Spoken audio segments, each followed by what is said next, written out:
ત્રણ ભુવનમાં ભગવાન મહાદેવ બિરાજે છે. તમે બ્રહ્મલોકમાં ક્યારેક જાઓ તો બ્રહ્માજીના લોકમાં પણ ભગવાન શિવ બિરાજે. વૈકુંઠમાં જાઓ તો ભગવાન મહાદેવ બિરાજે. ગૌલોકમાં જાઓ તો મહાદેવ બિરાજે. કોઈ તીર્થમાં જાઓ તો મહાદેવ બિરાજે. કોઈ તીર્થ એવું નથી જ્યાં મહાદેવ નથી. એક ભુવન નહીં, ત્રણ ભુવનમાં શિવ છે. એક જગતમાં નહીં, ત્રણેય જગતમાં મહાદેવ છે. ભગવાન બોલે છે ત્રિજગત શંભુના વ્યાપ્તમ સદેવ સુરમાનુષમ અનુગ્રહાય લોકાનાં લિંગ રૂપેણ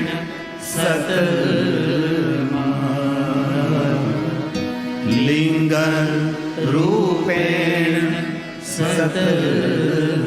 જ્યાં જ્યાં ભગવાન શિવ પ્રગટ થયા છે ત્યાં ત્યાં ભગવાન મહાદેવજી લિંગ રૂપે પ્રગટ રહ્યા છે. બ્રહ્માએ મહાદેવને પ્રગટ કર્યા તો બ્રહ્મેશ્વર રૂપે રહ્યા. વિષ્ણુ ભગવાને મહાદેવને પ્રગટ કર્યા તો હરીશ્વર મહાદેવ લિંગ સ્વરૂપે પ્રગટ રહ્યા. વરુણ દેવતાએ ભગવાનને પ્રગટ કર્યા તો વરુણેશ્વર મહાદેવ. કુબેરે પ્રસન્ન કર્યા તો કુબેરેશ્વર મહાદેવ. ઇન્દ્રએ ભગવાનને પ્રસન્ન કર્યા તો ઇન્દ્રેશ્વર મહાદેવ. દેવતાઓએ પ્રસન્ન કર્યા દેવેશ્વર મહાદેવ. જે દેવતાઓ જે રીતે ભગવાન શંકરજીને યાદ કર્યા તે રીતે ભગવાન મહાદેવ પ્રગટ થયા છે. તેથી દરેક શિવલિંગોની કોઈ કથા હોય, કોઈ ઉપલિંગ હોય, કોઈ સ્વયંભૂ શિવલિંગ હોય, કોઈ જ્યોતિર્લિંગ હોય, તેની દરેકની કથાઓ હોય છે. કોઈને કોઈ શિવલિંગ પાછળ કોઈ કથા હોય છે. તેથી જ્યોતિર્લિંગ અનંત જ્યોતિર્લિંગ છે. 100 કરોડ જ્યોતિર્લિંગ, એના ઉપલિંગો કેટલો મહિમા છે. તેથી સવારમાં ઉઠીને બીજું કાંઈ ન થઈ શકે, 12 જ્યોતિર્લિંગને યાદ કરવા. અને આપણને સૌને કંઠસ્થ જ હોય છે. એટલું તો આપણને આવડવું જોઈએ ને. ભારત દેશમાં રહેતા આપણે જાતને હિન્દુ કહેતા હોય, આપણે સનાતની કહેતા હોય, તો આપણને 12 જ્યોતિર્લિંગના નામ તો કંઠસ્થ હોય કે ન હોય. આજે અમારો એક પરમ ભક્ત વર્ષોથી કથા સાંભળે, 25 વર્ષ કે 22 વર્ષનો જૂનો શ્રોતા મારો. તો એમની દીકરીના લગ્ન હતા તો મને પત્રિકા ન પહોંચાડી શક્યો. તો લગ્ન તો ગયા વર્ષે 3જા મહિનામાં પૂરે, પણ મારા માટે પત્રિકા રાખેલી ગયા વર્ષની 3જા મહિનાની. આ વર્ષે મને આપવા મને કે બાપુ ત્યારે તો કે તમે ક્યાં હતા ખબર નહીં હતી. તો પત્રિકા મેં સ્વીકારી, મેં જોઈ તો એની પત્રિકાના ઉપર 12 જ્યોતિર્લિંગના નામ લખેલા હતા. મેં તો બહુ સરસ બેઠા, પહેલી વાર આ કામ કર્યું હતું. લગ્ન પત્રિકા અંદર 12 જ્યોતિર્લિંગો તેને લખેલા હતા. સારી વસ્તુને એ સમયે બિરદાવો. ના તો હગાના હગા, એના હગા, જેની સાથે કંઈ લેવા દેવા ન હોય એના બધાના નામ પત્રિકામાં હોય. આના બધા 12 જ્યોતિર્લિંગના નામ લખ્યા હતા. આવો માણસ આવ્યો છે ભાઈ કથામાં. આ સવારે મને પત્રિકા કે છે મંડપમાં બેઠો છે, દૂર ગામડેથી આવ્યા હતા ભાઈ. આ મને દેખાય નહીં એટલે પછી એવું નિયમત થાય કાકા. આ લાઈટો સામે પડે ને એટલે પૂરો ખબર ના પડે.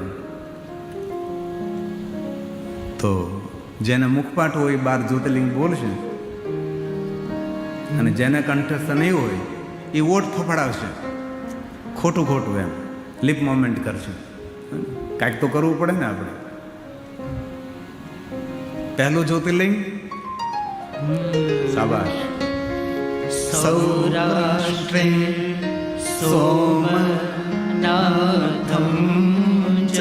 જો સાથે રહેવાનું, જુદા નહીં પડવાનું, આપણે સાથે રહેવાનું. મને ખબર છે તમને આવડે છે, ભાગવા લાગે એટલે એવું નહીં કરવાનું.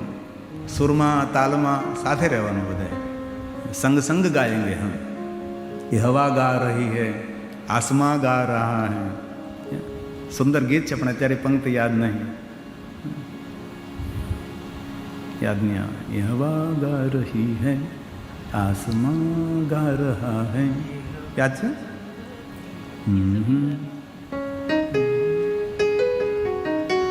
ये तर्ज આપણે એના પરથી બનાવ્યો. મેરે ભોલે કે સહારે ને.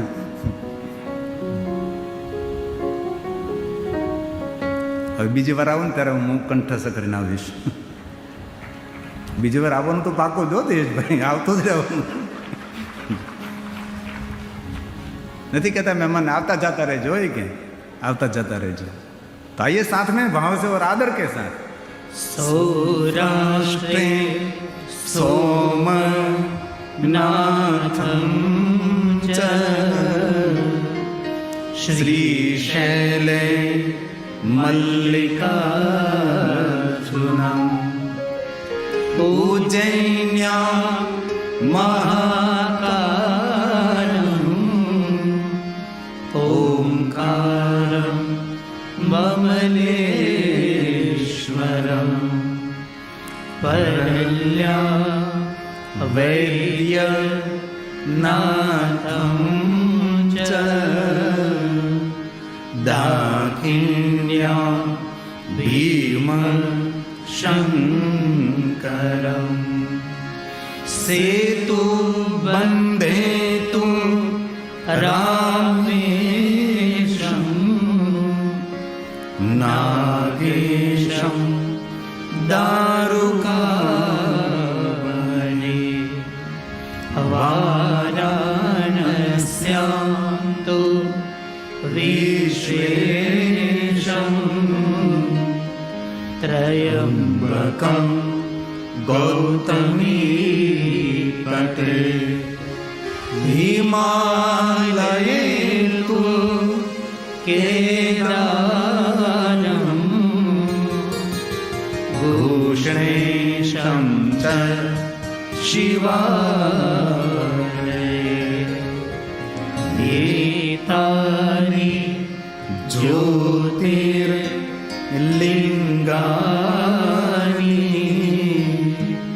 સાયં પ્રાતઃ પઠે સપ્ત જન્મ કૃતં પાપં સ્મરણેન વિનશ્યતિ સ્મરણેન વિનશ્યતિ.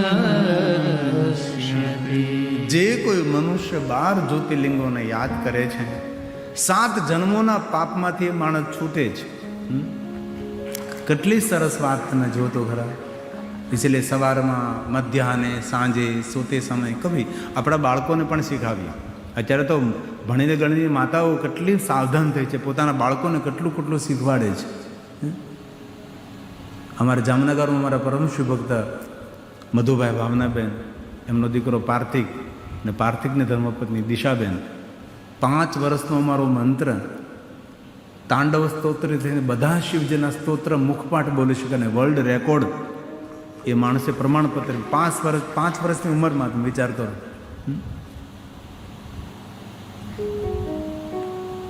આ છે મંત્ર નાનકડો એવો. તેથી માં શું ન કરી શકે? આ કંઠસ્થ બોલે. તમે જો તાંડવ બોલ રાવણકૃત, તમે કે કેટલા નંબરનું બોલો? 8 નંબર, 7 નંબર, 6 નંબર, તમે કયો વચ્ચેથી બોલી શકે. આ પાર્થેશ્વર મહાદેવની પૂજા કરે છે અને મારા જેવા કપડાં પહેરે ઘરે હોય ત્યારે. આ મંત્ર છે અમારે, એનું ઘર છે પોતાનું. આ યોગદાન છે એની માનું, માતાનું, દિશાબેનનું. આ મંત્ર જ્યારે પેટમાં હતો 9 મહિના સુધી ઓરડામાંથી બહાર ન નીકળે. 18 પુરાણ 9 મહિનામાં તેને વાંચન કર્યું. નહીં મોબાઈલ, નહીં ટીવી, બધા સ્તોત્રનો પાઠ કરતી, રોજ પાર્થેશ્વર મહાદેવનું પૂજન કરતી. અને ગાયત્રી પરિવારની બહેનો ગર્ભ સંસ્કાર માટે તેને માર્ગદર્શન કરતી હતી, ગર્ભ સંસ્કાર માટે. અને ગર્ભ સંસ્કારની એક બુક આવે, ગાયત્રી પરિવારમાં પણ મળે છે, કે 9 મહિના માના પેટમાં જ્યારે બાળક હોય ત્યારે માતાએ શું ખાવું, શું નહીં ખાવું, કેવા વાણી વર્તનમાં રહેવું, કેવા વાતાવરણમાં રહેવું, તેનું આખું મોટું વિજ્ઞાન છે. હમણાં હું તમને કહું, કેટલીક આપણા ભારત દેશની ગૌરવની વાત છે. 19 વર્ષનો બ્રાહ્મણનો યુવક 25 લાખ મંત્રો કંઠસ્થ બોલ્યા હતા કાશીની અંદર. આપણા દેશના વડાપ્રધાને તેને ખૂબ ખૂબ ધન્યતા આપી અને પ્રણામ કર્યા. અને 200 વર્ષ પછી આવું એક બાળક આ ધરતી પર જન્મ્યું, અને એ બ્રાહ્મણ પરિવારની અંદર. નામ તો દેવવ્રત. કેવું? દેવવ્રત ને લેખે. દેવવ્રત મહેશ લેખે. મહારાષ્ટ્રન છે ને, મહારાષ્ટ્રન છે. કાશીમાં ભણ્યો. બોલો, શંકરાચાર્યોએ ખૂબ ખૂબ સન્માન કર્યું હતું. 19 વર્ષની ઉંમરે 25 લાખ મંત્રો કંઠસ્થ, અને આપણને 12 જ્યોતિર્લિંગના નામ કંઠસ્થ નથી.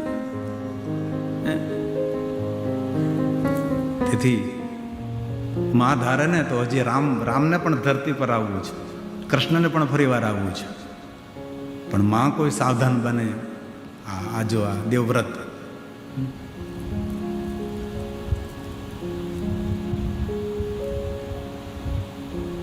ગર્ભ સંસ્કાર, રામ શર્મા આચાર્યજી એક સુંદર બુક બનાવી છે. નાનકડી બુક છે પણ એમાંથી ઘણું બધું માર્ગદર્શન. આપણા શાસ્ત્રોમાં તો છે જ, વિદ્વાનો તો ખૂબ આના ઉપર ખૂબ સ્ટડી કરતા હોય છે, ખૂબ તેના અભ્યાસ કરતા હોય છે.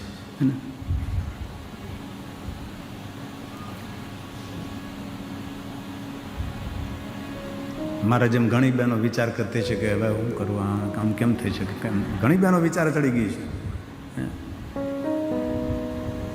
કે આ 4 જણાને જન્મ આપ્યો વાળો એકે કામમાં નથી આવતો. આજે એક માં આટલી રોતીથી મારી બાજુમાં આવીને જયેશભાઈ ઊભા હતા. કોઈ દીકરાઓ સંભાળતા નથી, કોઈ દીકરાઓ સાચવતા નથી. મેં જ સમય કહ્યું કે આવતા રહો મારા જંગલમાં, આ દીકરો તમારા માટે હાજર છે. મને સોનાની વીંટી આપતા હતા, સોનાની અંગૂઠી મને પહેરાવી, મેં નહીં લીધી. મેં કીધું તમારે વૃદ્ધાવસ્થામાં કામમાં આવશે. ઘણી વાર દેવાવાળામાં વિવેક ન હોય, પણ લેવાવાળામાં તો વિવેક હોવો જોઈએ ને, કે ન લેવાય. બીજું તો લઈ લે, ન લેવાય. સમજણ જીવનમાં બહુ મહત્વની છે. અમારી ફરાદીમાં કથા હતી કચ્છમાં, બહુ મોટું ભવ્ય દિવ્ય આયોજન હતું, અતિ ભવ્ય, અતિ ભવ્ય, બહુ ભવ્ય છે. એવું કોઈ આયોજન કોઈ વિચારી પણ ન શકે, સપનામાં ન થઈ શકે એવું આયોજન આપણાથી. એટલું મોટું આયોજન. કારા જ્વેલર્સનો માલિક અનિલભાઈ પેથાણી, એમના પિતા જીવિત હતા ત્યારે મુહૂર્ત લીધેલું. પછી કોરોના કાળ વચ્ચે આવી ગયો, પિતાજી જતા રહ્યા, અને પિતાની યાદમાં કથા કરી અમે. સમજણ કોને કહેવાય એ તમને હું કહું છું. સમજણ કોને કહેવાય? ચોટી ન જવાય, લાગી ન પડે. એમાં પેલા મોટા ગાયક કોણ? શિવજીના ભજનો ગાય જટા હંસરાજજી. રાત્રે હંસરાજજીનો કાર્યક્રમ હતો. એમાં એ કાર્યક્રમમાં આપણા કીર્તિદાનભાઈ ગઢવી પણ ઉપસ્થિત હતા અને અમે બધા હતા.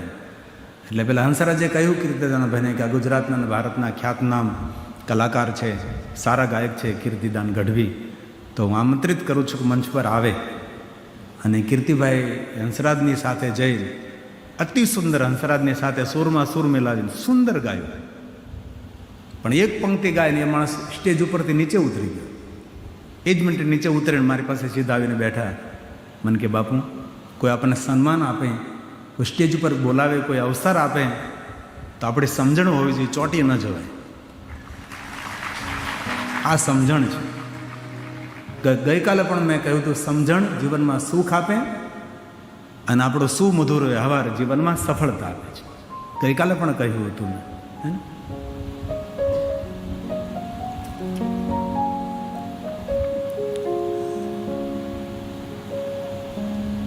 તો અનેક માતાઓ એવી દુઃખી છે, સંતાનને જન્મ આપીને પીડાય છે, દુઃખી છે.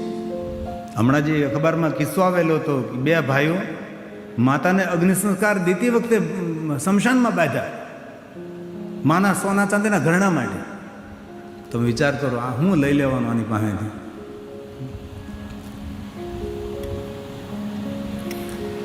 હે કરુણેશ્વર, હે કરુણાકર, સૌ પર કરુણા કરજે.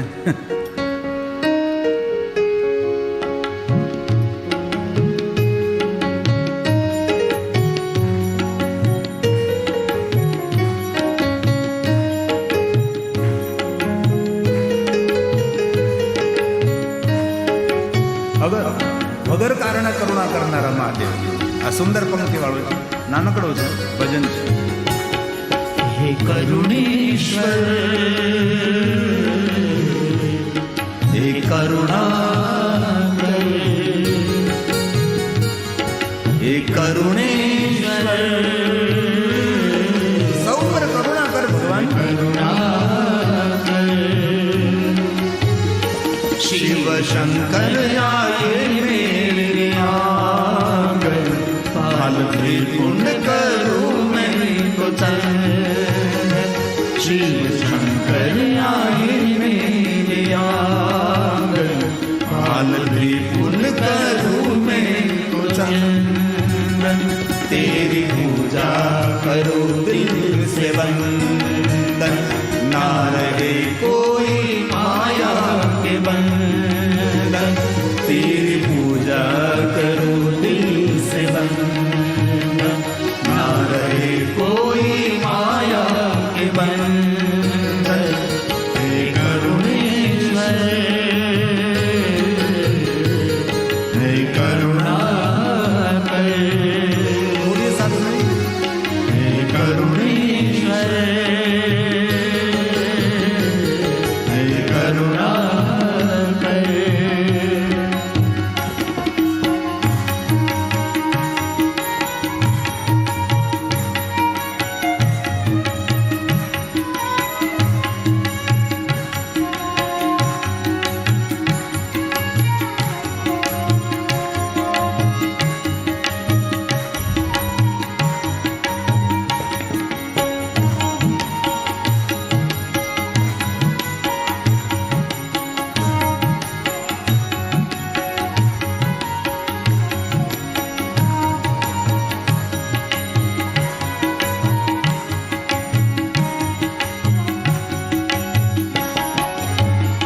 शिव खुशियों से पुष्प चढ़ाऊं मेरे आंगन में रंगो पुराऊं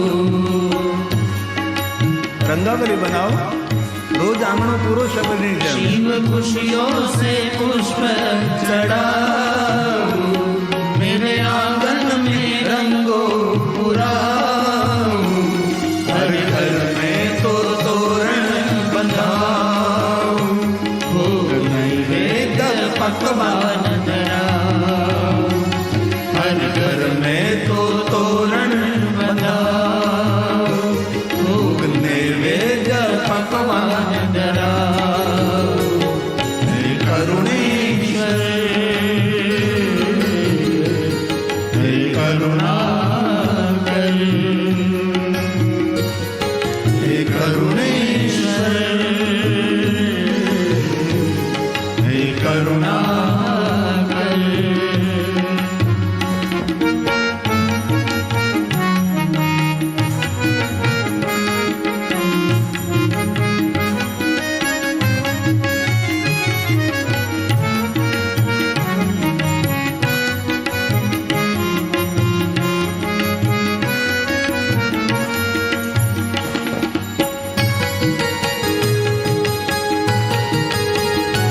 अरे ताली महादेव ने वाली शिव मंदिर में दीप जलाऊं हर नगर में तो शिव गुण गाऊं हे महादेव शिव मंदिर में दीप जलाऊं हर नगर में तो शिव गुण गाऊं दीप माला के दर्शन में पाऊं धन्य धन्य में पावन हो जाऊं दीप माला के दर्शन में पाऊं धन्य धन्य में पावन हो जाऊं हे करुणे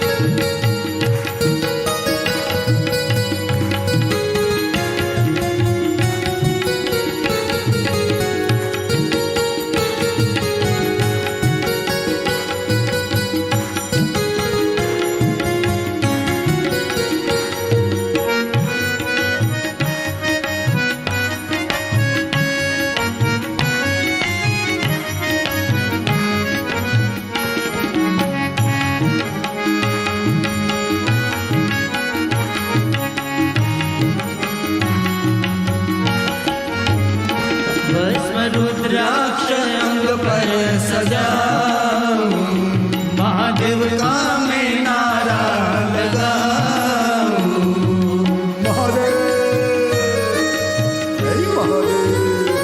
भस्म रुद्राक्ष अंग पर सजाऊं, महादेव का मैं नारा लगाऊं।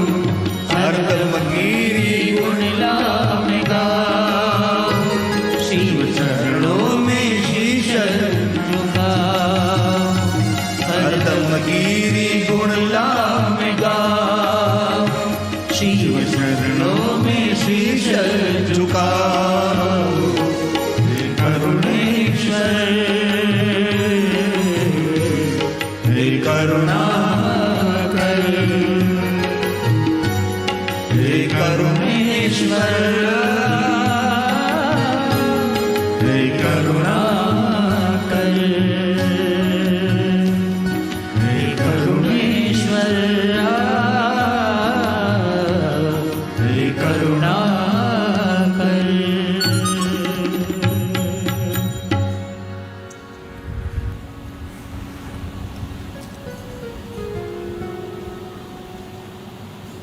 કેટલી નીરવ શાંતિ છે.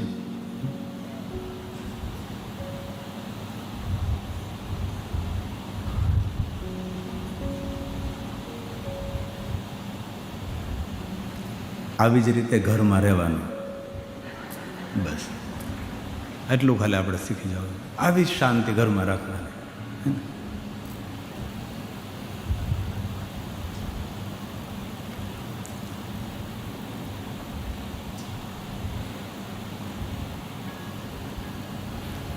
કેટલું સુંદર વાતાવરણ છે અહીંયા. હવામાં 100% ઓક્સિજન છે. અહીં બેઠા બેઠા ખાલી ઊંડા શ્વાસ લ્યો ને તો એક વરહદીનું આયુષ્ય વધી જાય. એટલું સુંદર કથા સ્થળ છે. આવું સુંદર કથા સ્થળ મળવું અમારા જેવા માટે પણ મુશ્કેલ બને. નગરો મહાનગરોની વચ્ચે ધમધમતા શહેરની વચ્ચે ભગવાનની કથા, ચારે બાજુથી હોર્નના અવાજ આવતા હોય, ચારે બાજુથી અવાજ દેકારો, એમાં કથા કરતા હોય. અને કેટલી નીરવ શાંતિ. બસ એટલી જ શાંતિ આપણા જીવનમાં આપણે રાખીએ, ચડો પાર આપણો. તો ક્યારેય કેદારેશ્વર મહાદેવ જોવાનો અવસર મળે. આપણા પંચ કેદારનો પણ એક મહિમા છે. કેદાર એક નહીં, 5 કેદાર છે. ક્યારે કથા થશે? એકવાર તો મેં 7 દિવસ ત્યાં કેદારેશ્વર મહાદેવના સાનિધ્યમાં કથા કરી, પણ બીજી વાર કેદારેશ્વર મહાદેવના સાનિધ્યમાં કથા કરવાનો સંકલ્પ છે અમારો. અને જજમાન અમારે સુરેશભાઈ ભાનુશાળી છે, જે વાપીથી આવેલા છે. પણ વચ્ચે થોડા ડિસ્ટર્બ થવાના કારણે એ સંભવ નહીં થયું. બધું નક્કી કરી નાખ્યું હતું ટ્રસ્ટ સાથે, કલેક્ટરની પરમિશન મળી ગઈ હતી, બધું થઈ ગયું હતું. પણ કોઈ કારણોસર મેં બંધ રાખી હતી. એ તો તૈયાર જ હતા. અને એ કથાની ઈચ્છા એમની દીકરી પૂજાની છે. બહુ ભણેલી દીકરી છે. 5 કેદાર, 5 કેદાર. केदारं मध्यमं तुङ्गं तथा रुद्रालयं प्रियं कल्पं च महादेवी सर्वपाप प्रणाशनं सर्वपाप प्रणाशनं. ભગવાન કેદારેશ્વર, મધ્ય મહેશ્વર, તુંગનાથ મહાદેવ, રુદ્રનાથ મહાદેવ અને કલ્પેશ્વર મહાદેવ, આ 5 હિમાલય પહાડના કેદાર છે. પહેલું આપણું જ્યોતિર્લિંગ કેદાર, પછી મધ્ય મહેશ્વર, પછી આ ધરતી પર એનાથી ઉપર કોઈ શિવાલય, કોઈ મંદિર નહીં, તુંગનાથ મહાદેવ. અતિ પહાડની છોટી પર, એનાથી ઉપર કોઈ નહીં. આપણે ઘણીવાર ત્યાં જઈએ તેમ થાય કે આ કેવી રીતે મંદિર બનાવ્યું છે. આ પથ્થરો ક્યાંથી લાવ્યા છે, કેવી રીતે અહીંયા આપણે ખાલી જવું તો એટલી બધી મુશ્કેલી પડે, તો કઈ રીતે? ભલે ઇતિહાસ એમ કે 5 પાંડવોએ બનાવ્યા છે, પણ ત્યાંના પહાડના લોકો સ્વીકારવા તૈયાર નથી. પહાડના લોકો એમ કે 5 પાંડવ નહીં, આ બધા જ મંદિરો દેવતાઓએ બનાવ્યા છે. સ્વયં દેવતાઓ રચિત આ બધા મંદિરો છે. કલ્પેશ્વર મહાદેવ, તુંગનાથ મહાદેવ, રુદ્રનાથ મહાદેવ, મધ્ય મહેશ્વર, કેદારેશ્વર, આ બધા જ એમને યાદ કરવા માત્ર સર્વ પાપ, જીવનના દરેક પાપોમાંથી મુક્તિ મળે છે. ગજે કર્ણ ગજે કર્ણ કલ્પમ તાંડવરુદ્રનાથમ મદન શમન કર્ણમ મર્દને મદમહેશમ નરકપતિનામં તારણે તુંગનાથમ જયતિ જય જય જ્યોતિર્લિંગ કેદારનાથમ જયતિ જય જય જ્યોતિર્લિંગ કેદારનાથમ. યાદ કરવા માત્રથી મનુષ્યને પાપમાંથી મુક્તિ મળે છે અને મંગલ અને કલ્યાણ કરનારા આ ભગવાન મહાદેવના દિવ્ય સ્થાનો છે. બહુ દુર્લભ છે, કઠિન પણ છે. જેની ઉંમર થઈ ગઈ હોય તેને આ સપનું નહીં જોવું હોય, પણ જે નાની ઉંમરના છે એ લોકો માટે તો બહુ દર્શનીય સ્થાનો છે. ત્યાં જઈએ ને આપણે તો આપણે ધ્યાન કરવા માટે પ્રયાસ ન કરવો પડે, આમ ત્યાં બેસો એટલે ધ્યાન લાગી જાય. આટલી સુંદર દિવ્ય ભૂમિ છે. કેદારલિંગમ ચ ઉદારલિંગમ, ઉદારતાથી ભરેલું કેદારનાથ આપણું જ્યોતિર્લિંગ. 6 મહિના માણસ પૂજા કરે, 6 મહિના દેવતાઓ પૂજા કરે. આ ભગવાન કેદારેશ્વર. અનેક વાર મને જવાનો અવસર મળ્યો છે, અનેક વાર. કેટલી વાર ગયો મને ખબર નથી, એટલી વાર હું કેદારનાથ ગયો છું. પહેલાં તો કોઈ માણસ નહીં હતા દર્શન કરવા, ખાલી હતું. અમે શિવાલયની અંદર જઈને બેસતા. અત્યારે આખું સુવર્ણનું બનાવ્યું છે, બધું સુવર્ણથી બનેલું છે. એક સમય તો એવો તો પૂજારી પણ આમ જોતો દેખતો કોઈ દર્શન કરવા આવે છે, બહુ ઓછા માણસો જ હતા.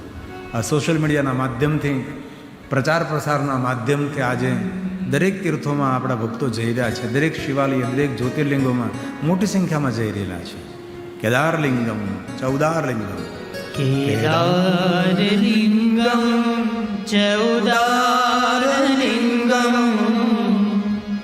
શ્રીશૂલપાણી ભવદુઃખભાજમ કેદારપીઠે શુરપૂજિતાત્મા, દેવતાઓ સે પૂજિત કેદારનાથમ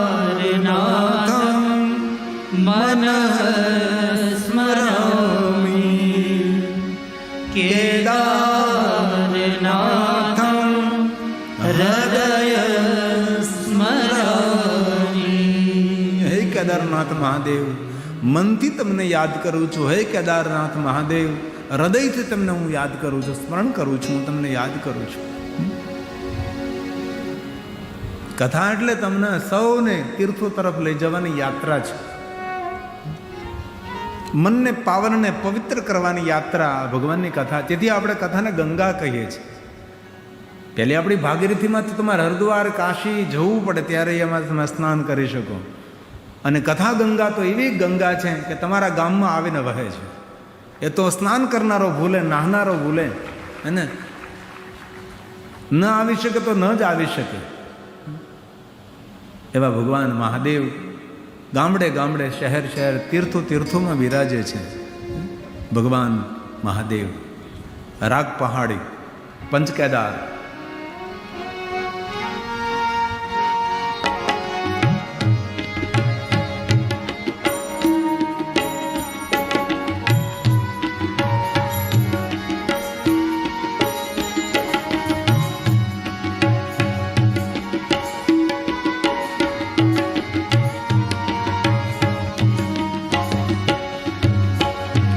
હર હર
મહાદેવ મહાદેવ.